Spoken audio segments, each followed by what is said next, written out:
Teori terapi kognitif behavior kelas 64. Kelompok kami berisikan anggota berupa Lucia Hoirotunisa, Maria Del Cielo, Radhika Febrian, Dia Ayu Septiani, Fariza Nurwibowo, dan Amelia Dewi Mayang.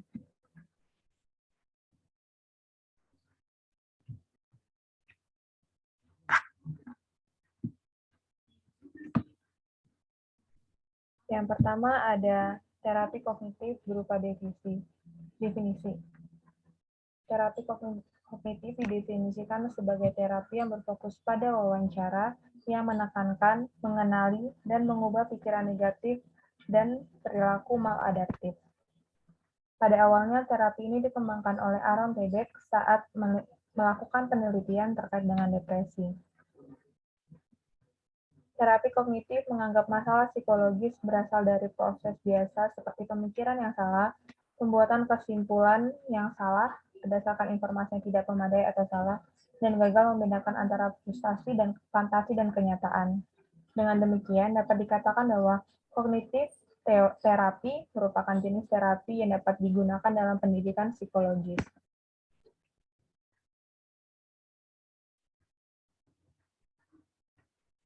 Selanjutnya ada tujuan dari terapi kognitif. Tujuan dari terapi kognitif yaitu untuk mengubah atau untuk mendorong klien agar merubah pola pikirnya dengan menggunakan pemikiran yang lebih rasional.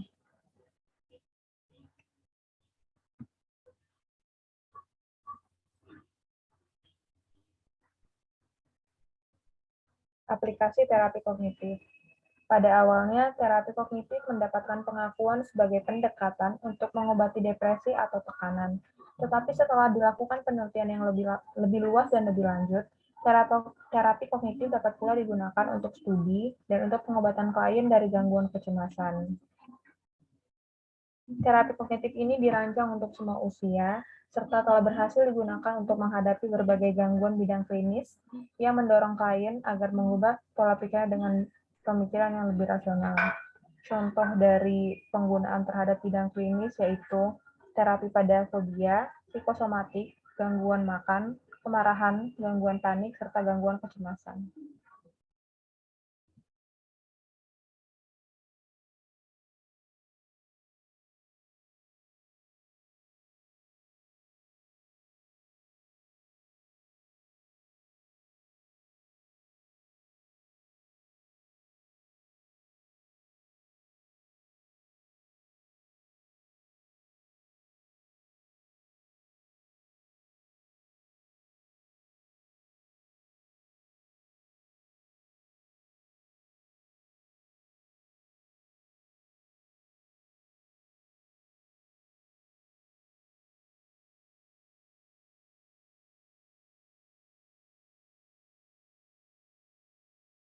Selanjutnya ada terapi kognitif, yaitu berupa terapi REBT atau Emotive Behavior Therapy. Rational Emotive Behavior Therapy.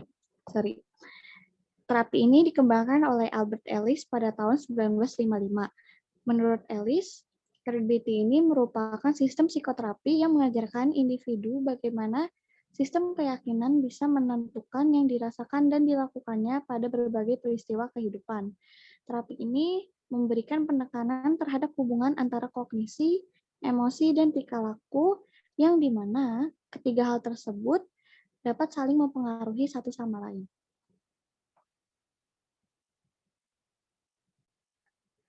Terapi ini mencakup teknik-teknik konseling perilaku seperti relaksasi, metode khayal, latihan menyerang perasaan malu. Pendekatan ini dalam REBT adalah psikolog pendidikan yang pada dasarnya membentuk aktif direktif, yaitu mengarahkan atau membimbing secara didaktif atau melalui cara mengajar, di mana fokus terapi ini yaitu pada pikiran, emosi, dan tindakan. Sehingga terapi ini juga dilihat dari proses pembelajarannya.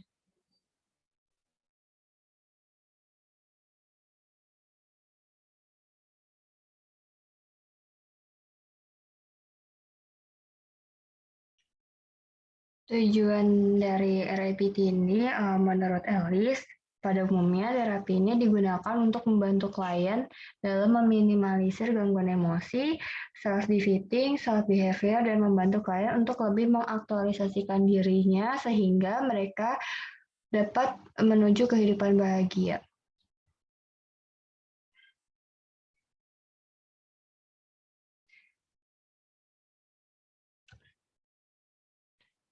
Di dalam terapi RABT ini juga terdapat teknik-teknik menurut Corey 2005. Yang pertama ada metode kognitif. Metode kognitif ini biasanya praktisi RABT melakukan metodologi kognitif dalam proses terapeutik. Mereka menunjukkan kepada klien dengan cara cepat untuk memberikan penanganan terhadap klien. Di antaranya yang pertama adalah membantah keyakinan irasional. RABT di sini itu dari terapis secara aktif memperdebatkan kepercayaan dan pengajaran irasional kepada klien yang menekankan pada harus atau seharusnya. Dengan contoh bagaimana ketika saya gagal, maka saya harus memperlihatkan keyakinan dari si klien. Yang kedua ada pekerjaan rumah kognitif. Nah, klien RABT ini diharapkan membuat daftar masalah mereka yang kemudian mereka meyakini diri mereka bahwa mereka bisa dan membantah permasalahan yang mereka hadapi dan mereka harus meyakini kalau mereka itu bisa. Yang ketiga ada mengubah gaya bahasa. Di dalam mengubah gaya bahasa ini, klien ini dari yang harusnya tidak bisa menjadi saya bisa dan mampu. Yang terakhir dalam metode kognitif ada metode psikoedukasi. Di dalamnya terdapat terapi perilaku kognitif yang memperkenalkan klien ke berbagai materi pendidikan. Pada hal ini, klien memiliki masalah mereka dan bagaimana memungkinkan dalam proses perawatan diri klien sendiri. Yang kedua ada teknik emotif, di mana terdapat citra emotif yang rasional. Dalam teknik ini dirancang untuk membentuk pola emosional baru. Mereka di sini diharapkan untuk membayangkan diri mereka dalam berpikir, merasakan, dan berperilaku seperti yang mereka ingin pikirkan. Yang kedua ada menggunakan humor. RABT di sini berpendapat bahwa gangguan emosional disebabkan akibat kita selalu serius. Maka dari itu dalam teknik emotif ini humor dikembangkan agar membantu klien lebih baik. Yang ketiga ada bermain peran. Dalam bermain peran memiliki komponen emosi, kognitif, dan perilaku. Terapi seringkali menunjukkan kepada klien apa yang mereka katakan untuk diri mereka sendiri untuk menciptakan gangguan mereka dan melakukan dan mengubah mereka dari perasaan negatif ke perasaan positif. Yang keempat ada latihan memalukan. Di dalam sini RABT mengembangkan bahwa seseorang ini seperti keras kepada menolak untuk merasa malu. Dalam hal ini melibatkan komponen emotif dan perilaku bahwa klien bekerja untuk tidak malu bahkan ketika orang lain mengejek atau tidak setuju kepada mereka. Latihan ini untuk meningkatkan penerimaan diri dan tanggung jawab terhadap klien dari masalahnya. Yang terakhir penggunaan kekuatan dan kekuatan. Dalam hal ini, penggunaan kekuatan dan energi positif akan membantu klien beralih ke wawasan emosional yang stabil. Yang terakhir ada teknik perilaku. Nah, teknik perilaku ini menggunakan prosedur terapi behavior, terutama operational conditioning. Kemudian ada manajemen diri, prinsip destinasi sistematis, teknik relasi, dan pemodelan. Dalam hal ini, klien didorong untuk dapat mengurangi permasalahan yang muncul secara bertahap. Kemudian, klien dapat menemukan hal-hal baru dan hal-hal sulit yang akan menempatkan wawasan luas terhadap klien menyelesaikan masalahnya.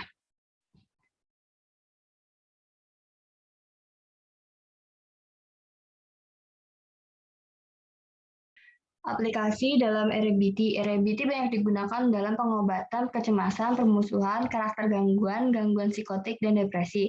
Kemudian RBT ini dapat diterapkan untuk konseling pasangan dan terapi dalam keluarga. Dan yang terakhir, RBT juga dapat digunakan sebagai bentuk terapi singkat.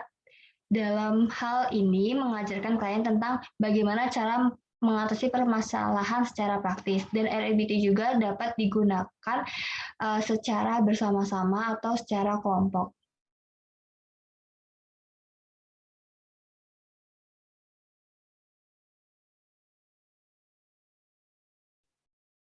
Kemudian selanjutnya ada teori terapi behavior. Behavioral atau behaviorisme adalah satu pandangan teoritis yang beranggapan bahwa persoalan psikologi adalah tingkah laku tanpa mengaitkan konsepsi-konsepsi mengenai kesadaran dan mentalitas.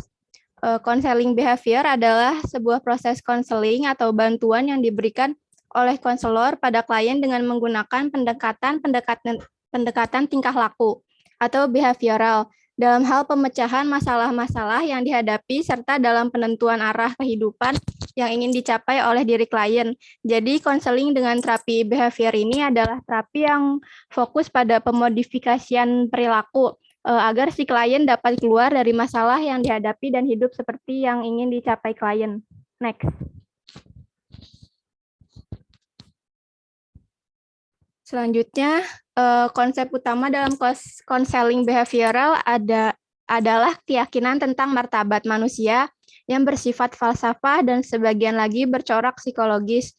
Konseling behavioral ini bertujuan untuk menciptakan suatu kondisi baru yang lebih baik melalui proses belajar sehingga perilaku yang negatif dapat dihilangkan serta mengubah tingkah laku adaptif dengan cara memperkuat tingkah laku yang diharapkan dan meniadakan perilaku yang tidak diharapkan serta berusaha menemukan cara-cara bertingkah laku yang baru. Jadi terapi behavior ini berusaha untuk menghilangkan atau mengubah perilaku negatif yang dapat membahayakan klien serta menangani pikiran dan perasaan yang dapat menyebabkan perilaku yang dapat membahayakan diri klien dengan cara menemukan tingkah laku yang baru.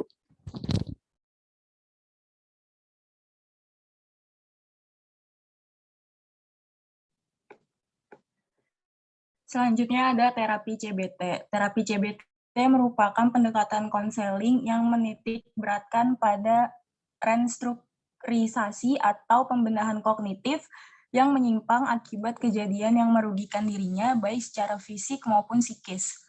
Terapi CBT ini merupakan konseling yang dilakukan untuk meningkatkan dan merawat kesehatan mental. Terapi perilaku kognitif atau cognitive behavior therapy atau CBT atau disebut juga dengan istilah cognitive behavior modification merupakan salah satu terapi modifikasi perilaku yang menggunakan kognisi sebagai kunci dari perubahan perilaku.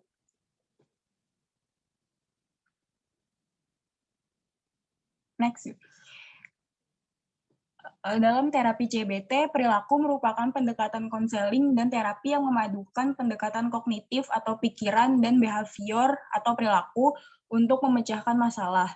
Dalam pendekatan kognitif atau pikiran, klien berusaha memfokuskan untuk menempatkan suatu pikiran, keyakinan, atau bentuk pembicaraan diri atau self-talk terhadap orang lain. Misalnya, hidup saya sengsara sehingga sulit untuk dapat menentukan tujuan hidup saya.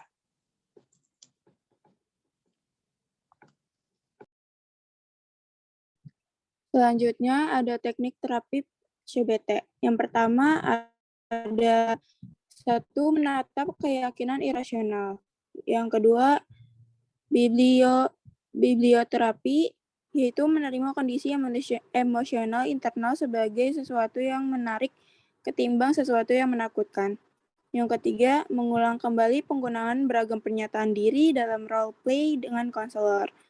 Keempat, mencoba penggunaan berbagai pernyataan diri yang berbeda. Kelima, mengukur perasaan, misalnya dengan mengukur perasaan cemasnya yang dialami pada saat ini dengan skala 0 sampai 100.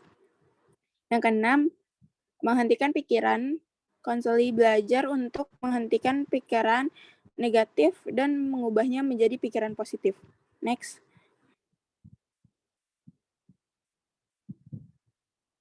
Yang ketujuh ada desensitization